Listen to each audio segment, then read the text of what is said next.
Sunday Times, Tom, Edinburgh Festivals and a trigger warning. I love these trigger warnings. I know it's an endless array of ridiculous stories come out of this. So, you may find this amusing. Exactly. Sort of trigger warning. Some of the examples in here are brilliant. So, of course, the Edinburgh Fringe, it's back for its first proper year since the pandemic. So there was a lot on Zoom, I think, in the first year, and then very limited audiences last year, and now everyone's back. But as the story puts here, it's now being plagued by an outbreak of these particular trigger warnings. Some of the examples in here are really quite funny. So there's a satirical sort of late-night play about Boris Johnson, which there's a warning that it might involve swearing, nudity and scenes of a sexual nature. I think that would be priced in.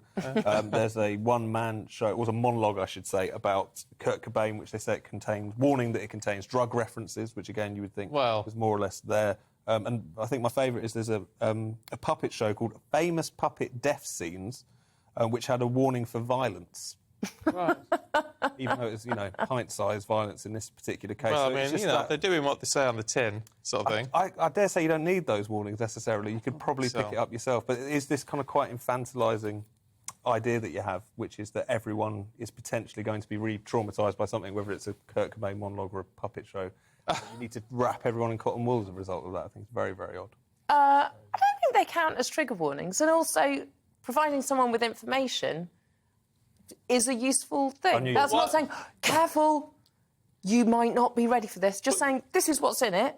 Make up your mind. That's empowering. You should be about free speech and decision-making and independence and liberalism. You're not going to go and see a monologue about Kurt Cobain unless you think, it's about Kurt Cobain. You're not going to know about Kurt Cobain without knowing about drug use. I think lots of people who are younger than us might not know who Kurt Cobain is. Then why would you go? Well, because they're in Edinburgh, they're at the Fringe. I think you go and just see a bunch of random stuff that you don't know what it is. You go, let's go in here and see what this is about. And you can do that without needing all these warnings, I think. And I understand that some people say, I mean, even in the story, there's people who suggest, for certain things, you can understand why they would put it up there, if there's things that could be particularly traumatic and re-traumatise people. But even when people have done research on this, they've found that these trigger warnings aren't necessarily very useful for those kinds of people. It has to be specific information, Because that approach to suggesting that almost you have to... Even people who've gone through very serious trauma, even wrapping them in cotton wool is not a good idea, insofar as that's not actually how you treat people necessarily. So I think the whole idea is a bit ridiculous, and it's obviously going...